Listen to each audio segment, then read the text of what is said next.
Sambil menunggu yang lain mengirim pertanyaan, saya mau bertanya juga, Pak. Ya, silakan Pak. Tentang persembahan Kain dan Habel.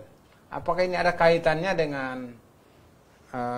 yang kita bahas pada malam hari ini? Karena ini juga Kain itu melaksanakan persembahan dengan seekor domba di atas mezbah, sedangkan Kain tidak. Apakah ini erat kaitannya atau bagaimana, silakan?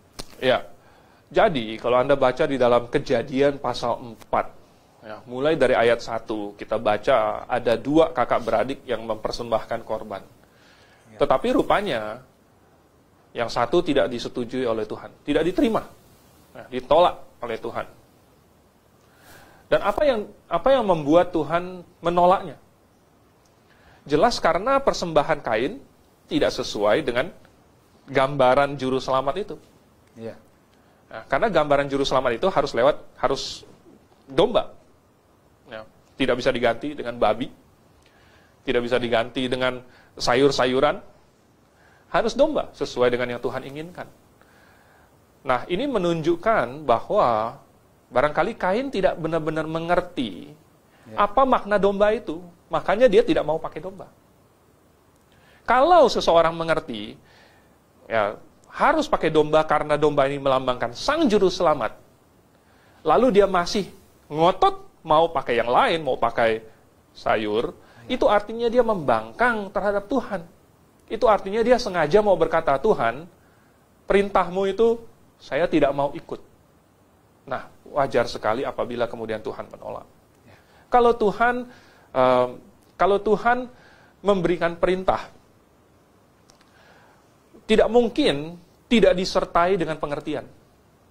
Karena Tuhan kita adalah Tuhan yang logis, Tuhan yang teratur, dan Tuhan yang menghargai apa yang dilakukan dari hati.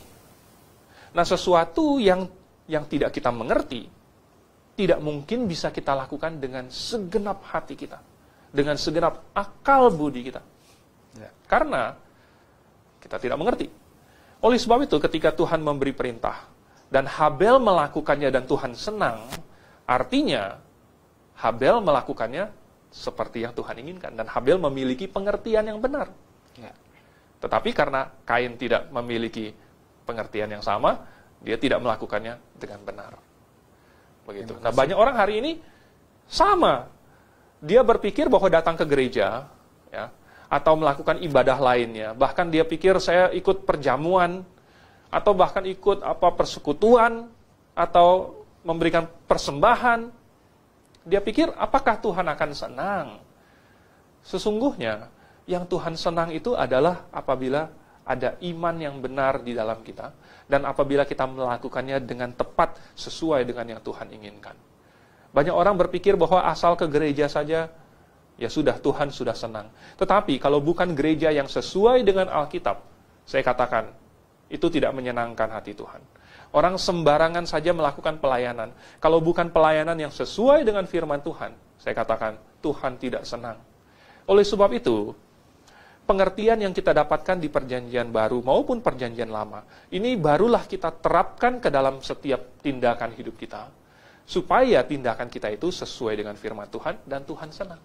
Ya.